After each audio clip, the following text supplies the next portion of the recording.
Hello நண்பர்களே, welcome to facts தோழா. கற்று மகிழ். பூனை குறுக்க போனால் நல்லதா கெட்டதா? நம்ம நல்லதா கெட்டதா அப்படின்றத பற்றி பார்க்க போகிறதில்ல. பூனை குறுக்க போனால் அந்த வழியாக போகக்கூடாது அப்படின்னு ஏன் சொன்னாங்க அப்படின்ற காரணத்தை இந்த வீடியோவில் பார்க்கலாம்.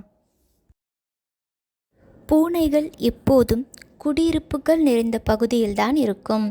மன்னர் காலத்தில் போருக்கு படை திரட்டி செல்லும் வழியில் பூனையை பார்த்தால் இந்த வழியில் குடியிருப்புகள் இருக்கிறது, அங்கே இருக்கும் ஆண்கள் அனைவரும் போர்க்களத்திற்கு சென்றிருப்பார்கள், அங்கே சிறுவர்கள், வயதானவர்கள், பெண்கள் மட்டுமே இருப்பார்கள்.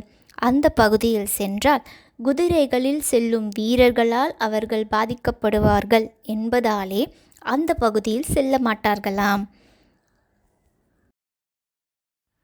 நன்றி. மேலும் இது போன்ற பல சுவாரஸ்யமான பதிவுகளுக்கு ஃபேக்ஸ் தோழாவை தொடர்ந்து பாருங்கள்.